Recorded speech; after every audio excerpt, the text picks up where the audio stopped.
Olá, pessoal, tudo bem com vocês? Espero que sim. Então, hoje eu estou aqui para falar um pouquinho para vocês sobre a atividade mapa de produção textual 2. Eu vou explicar para você como você vai fazê-la, tá? Então, eu vou compartilhar aqui a atividade, né, para que a gente consiga discuti-la, né, e eu possa colocar para vocês alguns pontos que serão fundamentais para a realização dessa atividade com êxito, que vai dar super certo, tá? Então é o seguinte, nessa atividade, a proposta é que você esteja realizando um trabalho prático. Então você vai se colocar como um professor, né? Tendo em vista que você será um futuro professor, e você vai partir do seguinte, que você ministrou uma aula para o terceiro ano do ensino médio, que você já estava falando há algum tempo sobre o gênero relato, e que agora você iria fazer um trabalho na prática com seus alunos sobre o gênero relato, para ver como que estava a produção desse aluno, né?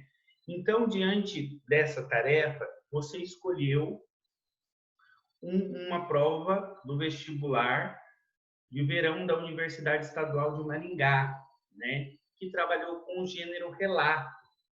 E o comando de produção dessa prova dizia o seguinte, que era para você partir do pressuposto que você era um professor do ensino médio e que você iria relatar a história de um ex-aluno seu que foi aprovado no vestibular graças à inteligência, o esforço e a sorte.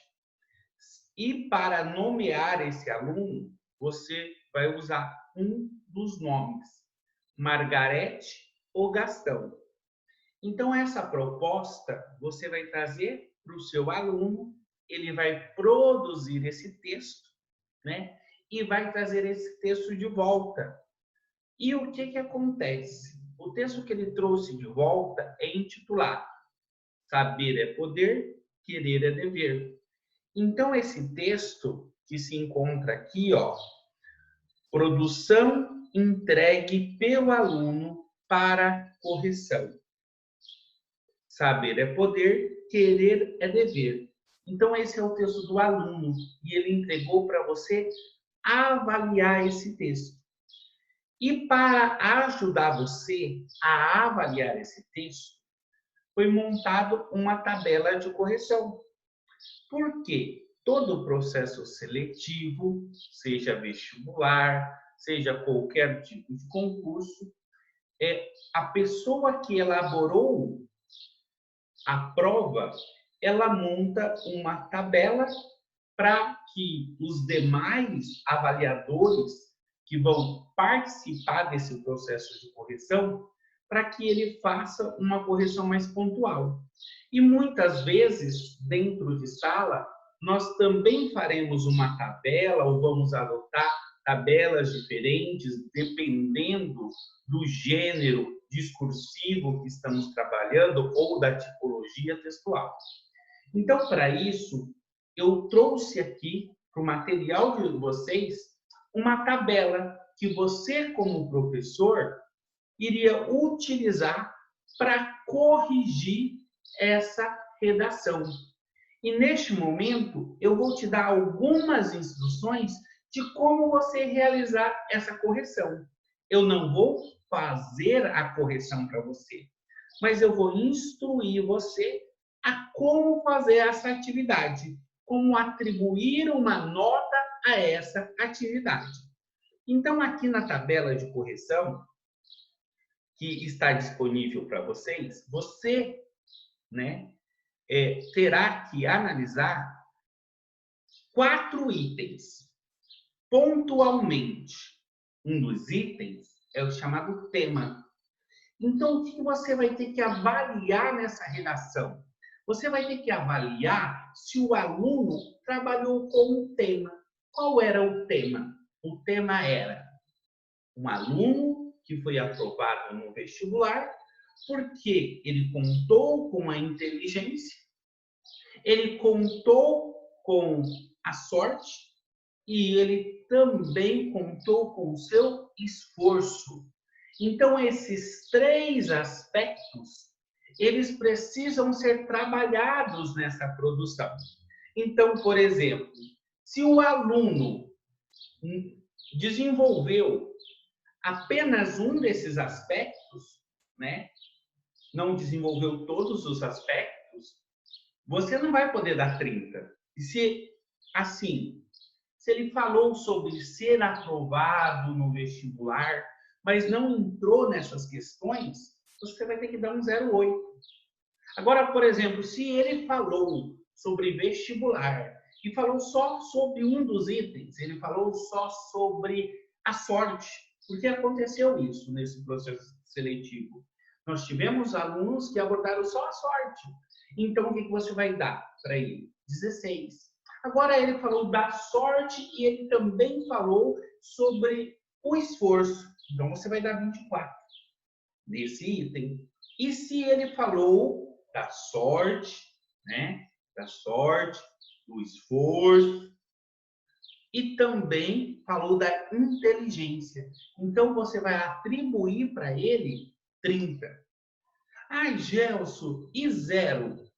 Bem, gente, você há de convir que talvez eu não traria para você uma redação que tirou 0, certo? Mas 0 significa, olha, ele falou de algo que não tem nada a ver com a temática. E, consequentemente, quando isso acontece, quando o aluno foge do tema proposto pelo professor, o professor terá que atribuir nota 0, ok? Dentro de sala de aula. Ah, Gelson, mas por que vai ter que atribuir nota 0? Ele fugiu do tema. Se fosse um processo seletivo em que ele estivesse sendo avaliado, né, ele teria nota 0. Então, é melhor que a gente sente com esse aluno, mostre por que ele fugiu do tema, ok? Ou por que ele trabalhou esse tema parcialmente, ok? E quando você for organizar, dizer quanto que ele tirou no tema, você vai justificar por que ele tirou isso no tema. Ele trabalhou todos os elementos, ele trabalhou parcialmente todos os elementos, faltou tal elemento. Não é só dar a nota, é dar a nota e justificar o porquê que você está dando essa nota, ok? Porque muitas vezes seremos questionados por nossos alunos por que nós atribuímos essa nota e não mais. E não mais, tá? Não menos, a gente nunca será questionado. O aluno não vai chegar, professor, eu tirei muita nota, o senhor tinha que ter dado menos. Pense sobre isso. Ele vai querer saber por que ele tirou menos e não mais. Ok? Nas condições de produção, querido, nessa proposta, não era só ele mostrar que era inteligente. Ah, por que ele era inteligente? Ele tinha que mostrar o porquê o Gastão ou a Margarete eram inteligentes. Na verdade, só um era inteligente, porque você poderia usar só um dos nomes. Então, ele tinha que mostrar por que o Gastão era inteligente. Ah, porque ele sempre tirava notas máximas nas provas de exatas. Um exemplo. Como ele vai justificar essa inteligência, não nos interessa. Precisa existir uma justificação para essa inteligência, certo?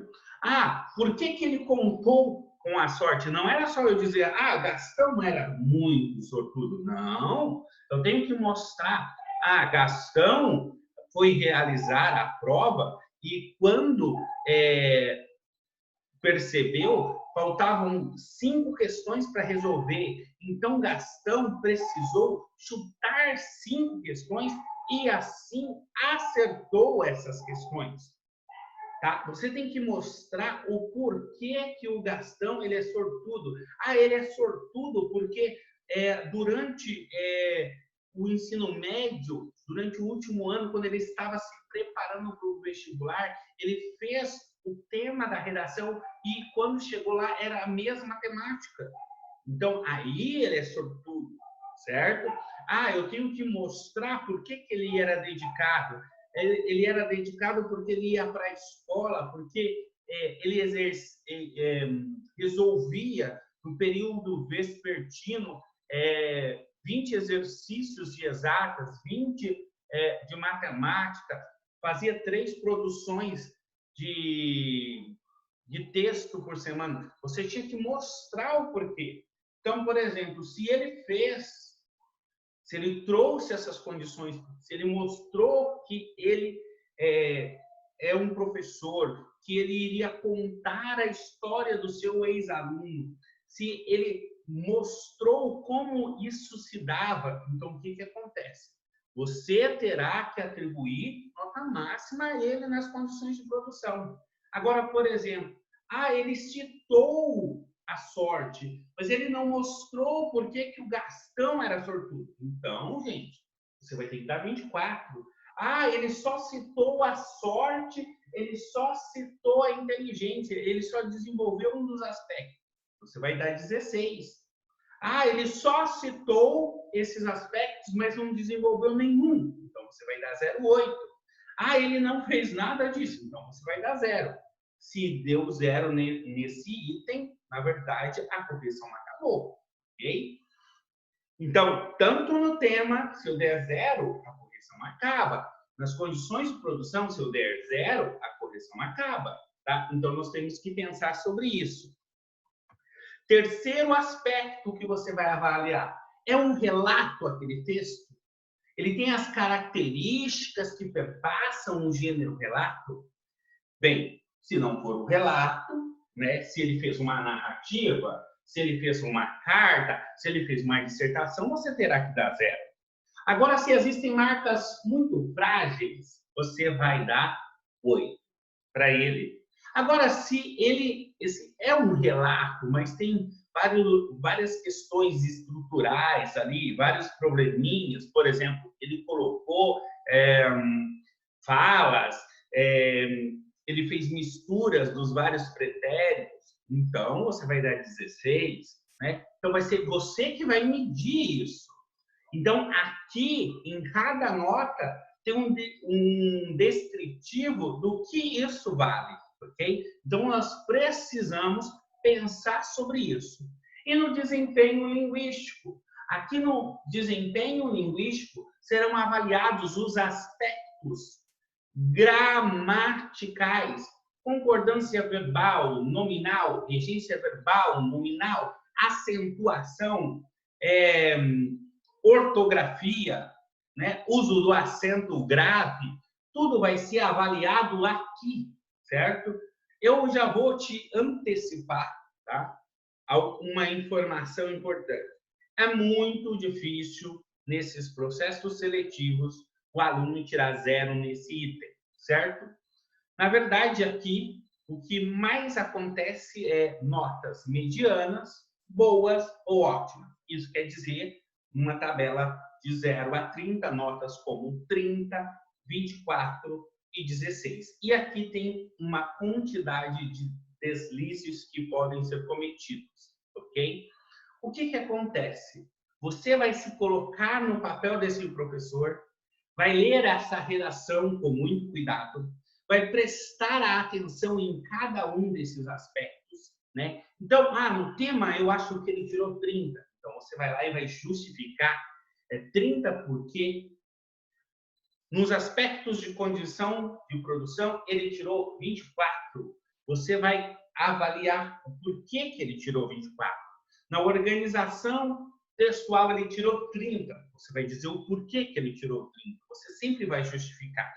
Caso você ache interessante, você pode parafrasear algumas dessas estruturas que estão aqui e acrescentar informações, tá? Mostrando para o seu avaliador o porquê você deu aquela nota. Desempenho linguístico, né, que, na minha opinião, é o aspecto mais fácil de ser avaliado. Então, você também vai prestar atenção nisso, tá? Pessoal, essa atividade é uma atividade prática, certo? Vai exigir que você faça a leitura do texto de apoio, tá? Só vou falar para você que essa pessoa não tirou 0 em nenhum dos 4 aspectos. Agora você vai decidir a nota que ela merece por essa redação, ok? Por quê? Gente, olha só. Eu e você, quando nós estamos dentro de sala, muitas vezes nós estamos fazendo aquele trabalho sozinhos. E daí a gente vai ter que decidir que nota que nós vamos atribuir para esse texto. Por que que nesse texto eu vou atribuir 100 e no outro eu vou atribuir 80? Por que nesse texto eu vou atribuir 80 e no outro 120? Ok? Então é isso. Um forte abraço. Nós vamos nos ver vários dias aí, né, nessa disciplina tão linda que é a produção textual 2. Fique com Deus. Um forte abraço para vocês. Nós vamos nos ver todas as sextas-feiras a partir das 20 horas. Tchau, tchau. Fiquem com Deus e